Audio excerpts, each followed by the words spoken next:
Welcome to Omni Update. Something does not add up. A rumor this explosive does not just randomly appear.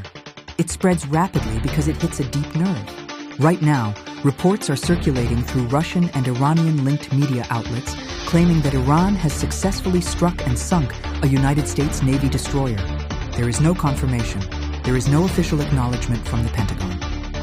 There is just a fast-moving narrative designed to make the world pause. And when a story like this starts to gain traction, even without a shred of proof, it reveals more about the current balance of global power than any official press conference ever could.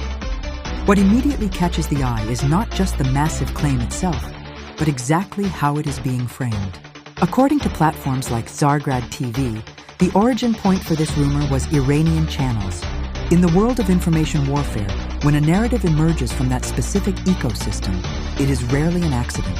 It is a calculated move meant for signaling, probing, or shaping global perception. The dramatic suggestion is that a U.S. destroyer, reportedly named the USS Robert Peary, was obliterated by Iranian supersonic missiles. But if we slow down and look at the facts, the details begin to fracture almost instantly. There is no active U.S. Navy destroyer with that exact designation. Open-source naval registries point to something entirely different. The USS Robert E. Peary was a Knox-class frigate that was decommissioned decades ago, transferred to Taiwan, and eventually sunk as a target ship. There is a currently active vessel named the USNS Robert E. Peary, but that is a logistical supply ship, not a frontline combat destroyer. What we are witnessing is either a massive misidentification or a highly deliberate fabrication. This is where the geopolitical game gets incredibly interesting. When names, hull classifications, and timelines are intentionally blended, it creates a space where public perception can be manipulated. The average person scrolling through their feed is not verifying naval hull numbers. They are reacting to the terrifying idea of a U.S. warship being destroyed by Iran. That concept alone carries immense psychological weight. Modern guided missile destroyers are not just ships, they are floating fortresses of control. Packed with advanced radar and vertical launch systems carrying up to 96 missiles, they are the absolute shield and sword of any naval strike group. Losing one exposes a massive vulnerability, and that is exactly the psychological pressure point this disinformation campaign is targeting. Russian military commentators have bluntly stated that if such a loss were real, it would not just be an incident, it would be a catastrophe.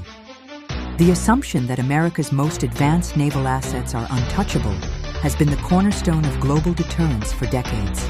Even if this specific event is entirely fabricated, the rumor forces a very uncomfortable question into the public mind.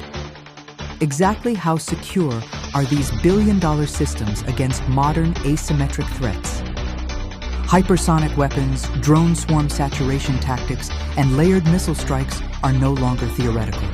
They are the active doctrine of actors like Iran and the Houthi forces in Yemen. And this rumor is not happening in isolation. It aligns perfectly with a broader strategy of applying gradual, persistent pressure on global arteries like the Strait of Hormuz and the Bab el-Mandeb Strait. Roughly 10% of the world's oil passes through Bab el-Mandeb alone. The strategy is not to defeat a superior military force head-on, but to make their operations infinitely more expensive, complicated, and uncertain. We are already seeing the strain on Western allies. The UK has deployed auxiliary vessels like the RFA Lime Bay to the Persian Gulf, accompanied by advanced Type 45 destroyers. But even those cutting-edge destroyers have finite resources, typically carrying around 48 interceptor missiles.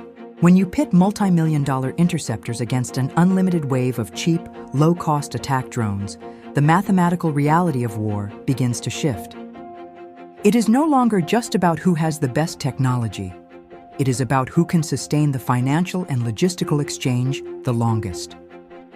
So, while there is zero confirmed evidence that a U.S. destroyer has been sunk by Iran, dismissing the story entirely misses the bigger picture.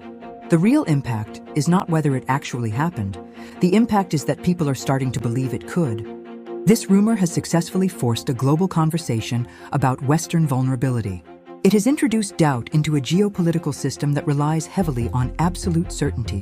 What we are witnessing right now is the evolution of modern warfare, where control is no longer measured solely by raw firepower, but by the ability to shape how that power is perceived, challenged, and tested. If you want to understand the realities of this conflict beyond the headlines, make sure to subscribe to Omni Update. We are tracking the evolution of this story day by day.